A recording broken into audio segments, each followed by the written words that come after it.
смотрю на запасные выходы, как бы проверяю, в какую сторону, если что, нужно будет бежать. Сколько выходов не знаю, но знаю примерно, куда надо будет идти, если что, вдруг. Стараемся не ходить. пореже. Ну, мне кажется, все-таки реже посещают. А уж такая трагедия была. Сначала первым делом как бы пойду спасать людей, потому что для меня самое главное, я так думаю, то, что защита и социальная защита людей это на первом месте.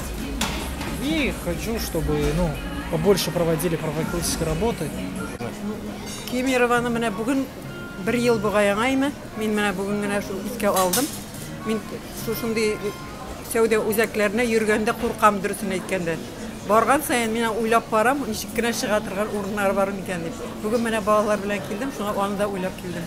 Әле бүген менә кар жауды, мин карны да даже уйладым. Митем кар төшмәсә ярар иде, өстәлне түбә төшмәсә ярар дип. Шуннан да балалар белән йөргәндә бигрәк тә уйлыйм. Ну да, иногда бывает, что смотришь, дверь открывается, и как-то странно становится, кто заходит. А запасные двери? Нет, мы их не проверяем, это обычно. Мы стали более аккуратно относиться к различного рода там происшествиям и тому подобному. Если честно, не помню.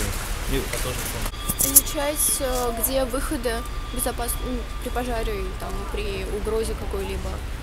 И, по сути, просто больше читать информацию о том, как себя вести, как справляться. Скажите. Открыты, закрыты ли они? Если какой-то второй выход, опять-таки, закрыт он или открыт? Ой, да если честно, я в кино особо не хожу.